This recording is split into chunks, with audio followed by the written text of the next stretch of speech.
Hi again, friends. Welcome back to my channel, Naked Frying and Afraid. So there is an awful lot of green on a channel that's called Frying something or other.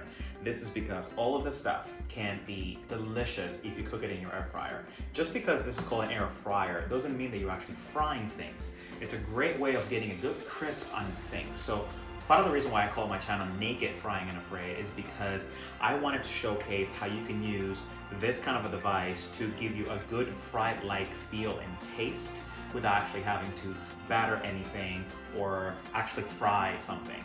And I'm afraid because we'll see how this turns out.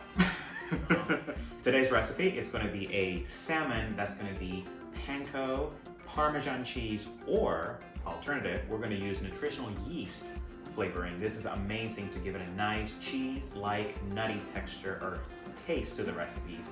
And we're gonna do that with just a little bit of parsley on top, and it's gonna have a nice crispy finish. I can't wait to try this. Come on.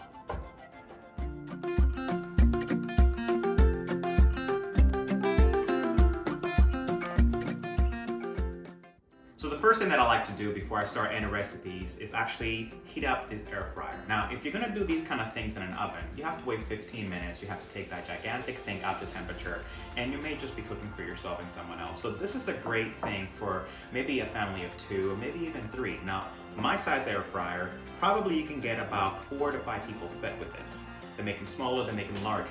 So I'm just gonna take mine, I'm gonna turn it on, and it defaults to like around 370, but we can just leave it at 350. And I'm gonna bring it down to, let's say, about 4 minutes, and I'm just gonna turn it on. So that's gonna be preheated so that when you put stuff in there, you can just sort of get it cooking right away. You don't have to do that step, I like to do that step. It gives it a nice extra little start to that recipe.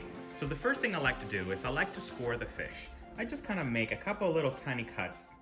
They're a little deeper, but I just kind of make some cuts in them. Sometimes I make a little hash.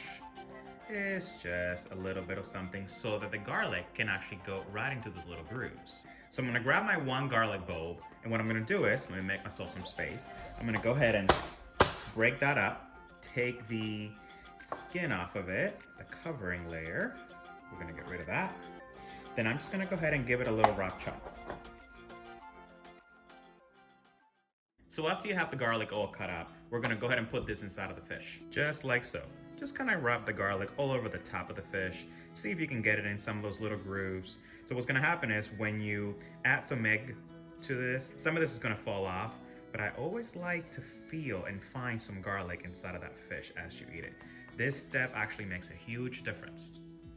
Now that you have the fish completely covered in that amazing garlic, we're gonna make ourselves a nice dry rub with the Parmesan, the Panko breadcrumb, which by the way, they're gluten-free Panko breadcrumbs, and we're gonna add the parsley to the whole thing. Now I'm gonna make an additional, a second version of this, and that's gonna have the nutritional yeast instead of the Parmesan cheese. So if you're lactose intolerant, this might be a good option for you.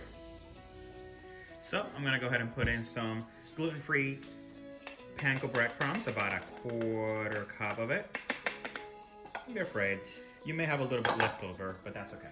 And I'm also gonna do a 1/4 cup of the Parmesan cheese. Now, it's a 1/4 cup, but if you wanna make it a little lighter, you don't have to add as much cheese. Try even less than a 1/4 cup. And just kind of start working your own flavor. I like this even amount because it gives me a nice, perfect layer of everything in it. So let's get started by chopping up the parsley. We're gonna go ahead and give it a rough chop. Lastly, you're gonna throw in the parsley. Now we're gonna blend all this together, add some salt, add some pepper, and we're ready to go. So we have about 1 tablespoon of parsley with all of this stuff in it. Once we combine it a little bit better, we're gonna go ahead and crank in about 1/8 teaspoon of ground pepper. And we're gonna do about 1 teaspoon of salt.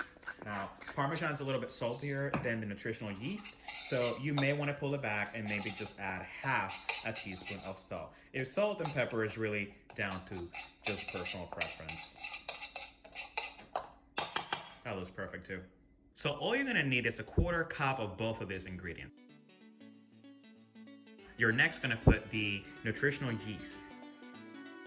All right, we have it all set up. We did all the prep. Everything is garlic. We have a little egg that's beaten and I just have it in a little dish, and I have my dry rub Parmesan, parsley, panko ready to go. So what I like to do is I like to put just a little bit of salt on top of the fish, just one crank. I like to do a little bit of that pepper as well. Beautiful. Now, before I do everything, I'll go ahead and make sure that my air fryer was warmed up. Remember, I had about 5 minutes or 4 minutes of that in there, 350 degrees. Then I'll go ahead and take the fish. We'll do a little bit of the eggs, roll it around, and then you want to press it in that dry rub. Look at that, how beautiful that looks. Let's put it in the air fryer. So here is the fish. First one, go ahead in the air fryer. That is gorgeous. Now the last little bit of fish, I'm gonna do it also on the same egg wash, and then I'm gonna put it in the nutritional yeast mixed with the panko breadcrumb and the parsley. Get that coated really, really well. Make sure that that gets enough of the nutritional yeast in there to make sure that cheesy flavor get attached to it. Beautiful, beautiful.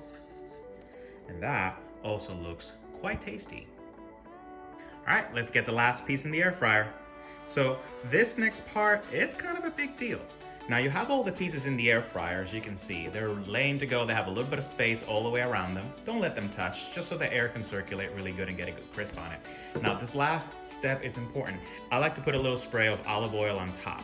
Now, so I found this on Amazon, and this is actually really cool. It's called Misto. What it is you fill it with your own olive oil, and then you take the lid and you pump it, and it just gets pressurized, so it becomes spray. So we're gonna spray it with just your favorite olive oil. So we're finally gonna get the asparagus to also go in with the fish. So I like to just grab them, and I'm just gonna go ahead and chop off about an inch off the bottom of them.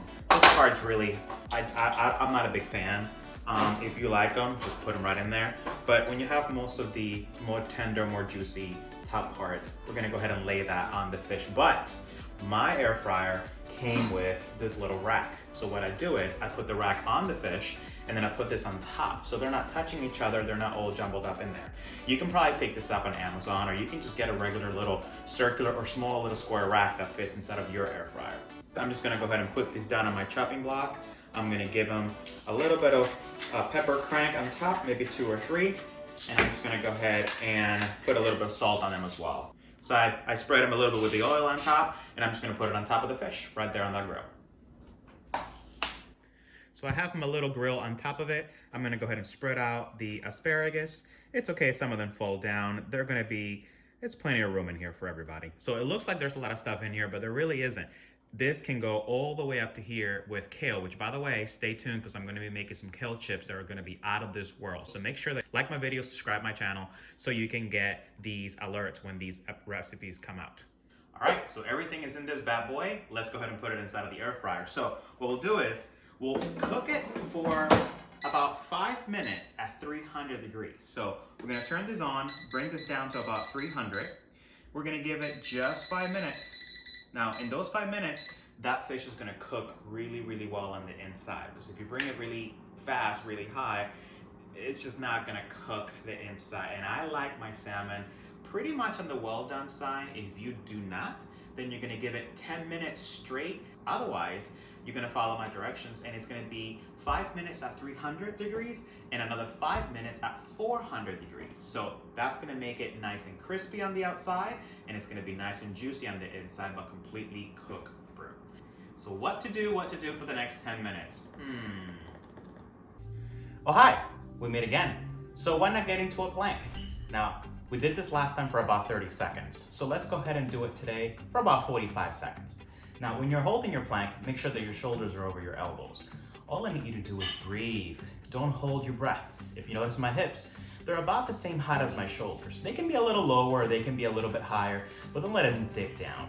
Now, as you're moving around and you're taking your time to finish your plank, you can switch it up a little bit. You can bend your knees and you can just alternate them so you can feel a little bit more of an intensity level. Now, it's been about 45 seconds, so we're gonna go ahead and stand up from here. When you're sitting in the chair, give yourself a little bit of a roll back, and as your puppy walks by, you can go ahead and lift your feet up so they can walk underneath them. Now, this is a great exercise to get a nice activation in your belly, And as you do this for the next about 30 seconds or so, don't rock back and forth. Keep your shoulders as steady as you can, and you can put one foot down at a time, inhaling as you're lifting, exhaling as you're lowering, and just do this for another 45 seconds or so. Now, you've been cooking that fish for a little bit of time, might as well get a little workout in. After you're done with this one, go ahead and just bring your hands to your thighs, help yourself up, and if you feel okay, have yourself another seat. Now, if your knees are a little tender, it's totally fine to just bend the knees just a hair. Last time we were trying to do this, we went ahead and we kept our 1 foot forward. This time, try to lift it up. So that's another way of making it a little bit harder even still, but maybe today, all we do is just stand and sit back down. Give yourself 45 seconds of this one as well. Repeat what we just did about 3 different times. By the time you're done, so should that fish be done. So look, it's been 5 minutes and already you can see the asparagus have cooked a good amount. The fish looks great all the way down there. Look at that color. You can see the salmon right there. It's pretty much already almost cooked. So I'm gonna give it another 5 minutes just to get a nice crisp on it. So with only a couple of minutes left, I'm kind of smelling it. It smells really, really good. I just want to check to make sure that everything is looking good. So I'm gonna pause this cooking. I'm gonna take this out, and I don't like to put anything on the counter, so I always put something underneath it. So this looks really good. As you can see, they are pretty much cooked, and they taste, oh my God, amazing, amazing. I'm gonna remove all the asparagus, set it off to the side because these are completely cooked, and the last 2 minutes are gonna be reserved just for the fish. All right, here it is. Taste test. We're gonna take a little piece from there.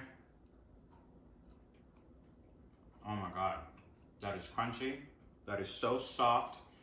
That is so juicy. You can really taste the lemon in it.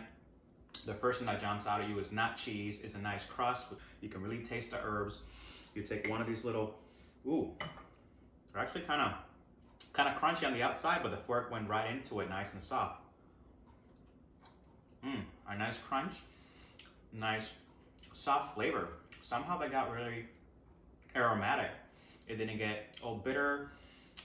A really good sweet flavor. Oh my goodness. A little bit of rice, a little bit of the fish. That is really, really good. So as you can see, we don't have to fry everything in the air fryer. Yes, we put a little bit of breadcrumb on this, but this is, oh my goodness, this is amazingly delicious. Your house didn't have to get all hot. You didn't have to turn on the oven.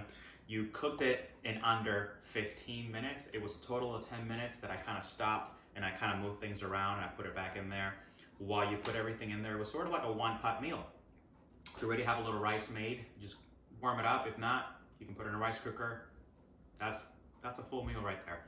Thank you for joining me today, you guys. If you like everything that I've been cooking, please like the video. Please subscribe to my channel on the naked, frying, and afraid. Now my upcoming video is going to be fries 4 different ways. Now, I'm not just going to use potatoes. I'm going to use russet potatoes to make a classic French fry, but I'm also going to use the gray sweet potato, not the orange one that you normally get at the grocery store.